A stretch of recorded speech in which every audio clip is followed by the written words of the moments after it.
प्रदेश में विधानसभा चुनाव नजदीक है और किसानों को लेकर जमकर सियासत भी हो रही है। इसी बीच मध्य प्रदेश सरकार के द्वारा राष्ट्रीय कृषि मेलों के साथ उद्यानिकी कृषि मेलों का आयोजन कर किसानों को मजबूत करने का प्रयास किया जा रहा है। सीधे तौर पर विधानसभा चुनाव से पहले बीजेपी किसानों के बीच अपनी पैठ बनाने की कोशिश कर रही है, तो वहीं इस पर कांग्रेस बीजेपी सरकार पर तंज कस रही है। विधानसभा चुनाव से ठीक पहले मध्य प्रदेश में 17 करोड़ की लागत वाली एरोपोनिक लैब का भूमि पूजन हुआ है, जहां हवा पानी से ही आलू के उन्नत बीज तैयार किए जाएंगे। केंद्रीय कृषि मंत्री नरेंद्र सिंह तोमर ने ग्वालियर में आयोजित राष्ट्रीय कृषि मेले का शुभारंभ करते हुए इस मौके पर लैब का भूमि पूजन किया। इसके साथ ही हाईटेक नर्सरी का भूमि पूजन भी किया है। कृषि मेला संपन्न हुआ है और आज के दिन हाईटेक नर्सरी और एरोपोनिक लैब और तार फेंसिंग खेत में लगाने का कार्यक्रम कई करोड़ रुपए की लागत से प्रारंभ हुआ है। जब एरोपोनिक लैब बनकर तैयार होगी, हवा और पानी से ही आलू का बीज तैयार होगा और ये हाईटेक नर्सरी बनने के बाद ग्वालियर देश भर के कृषि के नक्शे पर आ जाएगा।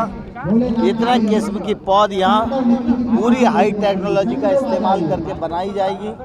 मैं इसके लिए यहाँ के जनप्रतिनिधि भारत सिंह जी को हृदय से बहुत बहुत बधाई देता हूँ।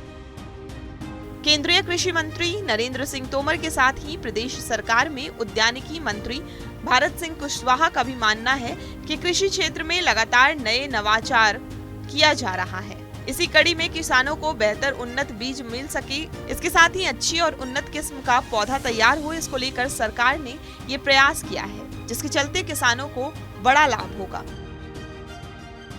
आज मुझे प्रसन्नता है कि कृषि से संबंधित जो भी नए नवाचार स्कीमों का जो भूमि पूजन लोकार्पण हुआ है, वो 50 करोड़ की लागत से इस ग्वालियर को 50 करोड़ की सौगातें किसानों के लिए मिली है। एक हाईटेक नर्सरी मिली है 13 करोड़ की और एक एरोपोनिक लैब 17 करोड़ की मिली है।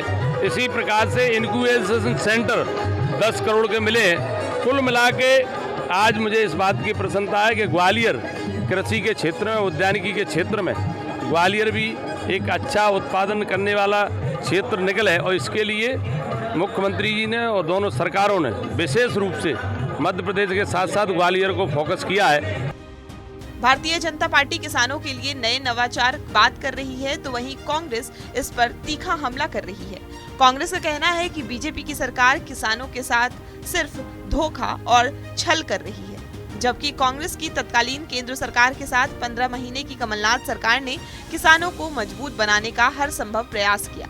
चुनावी मौसम में भारतीय जनता पार्टी कितने भी प्रयास कर ले, लेकिन चुनाव के वक्त किसान कांग्रेस के साथ ही खड़ा नजर आएगा और एक बार फिर किसान मध्य प्रदेश में कांग्रेस की सरकार बनवाएंगे। जब कांग्रेस की सरकारें थी तब कृषि उपकरणों पर टैक्स नहीं लगता था। अब वर्तमान की सरकार ने कृषि उपकरणों पर भी टैक्स लगा दिया है।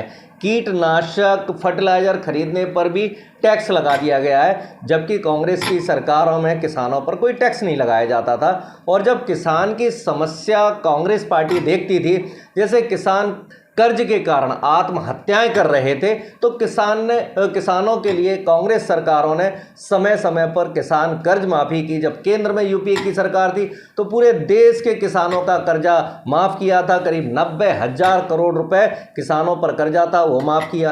कमलनाथ सरकार थी, हमने कहा था किसानों का कर्जा माफ़ करेंगे। एक साल के अंदर 27 लाख किसानों का कर्जा माफ़ कर दिया गया। भारतीय जनता पार्टी की सरकार में जो कृषि मंत्री हैं, जब उनसे जानकारी मांगी गई तो उन्होंने विधानसभा में स्वीकार किया कि कमलनाथ सरकार ने 27 लाख किसानों का कर्जा माफ़ कर दिया गया। आपको बता दें कि मध्य प्रदेश में कुल किसानों में से लगभग 76 लाख किसान ऐसे हैं जिनके पास कम कृषि भूमि है और 0 से 2.5 एकड़ तक भूमि वाले 48 लाख किसान हैं। 2.5 से 5 एकड़ भूमि वाले किसानों की संख्या 28 लाख है। मंदसौर में 6 जून 2017 को किसान आंदोलन के दौरान 5 किसानों की मौत हो गई थी, जिसके बाद कांग्रेस ने इस मुद्दे को खूब उठाया था और इसका खामियाजा बीजेपी सरकार को सत्ता से बेदखल होकर उठाना पड़ा था। लेकिन इस बार बीजेपी पूरी तरह से तैयार है। यही वजह है कि प्रदेश भर में राष्ट्रीय कृषि मेलों के आयोजन के साथ ही किसानों के हित से जुड़े महत्वपूर्ण कदम सरकार ने उठाए हैं, जिसमें सबसे बड़ा मास्टर स्ट्रोक किसान कर्ज माफी का रहा। इसके बाद अब हाईटेक नर्सरी के जरिए उन्नत किस्म का पौधा तैयार करने के साथ ही एरोपोनिक लैब का कदम सरकार ने आगे उठाया है। ऐसे में देखना होगा कि 2023 के विधानसभा चुनाव में एमपी का किसान किसके साथ खड़ा नजर आता है।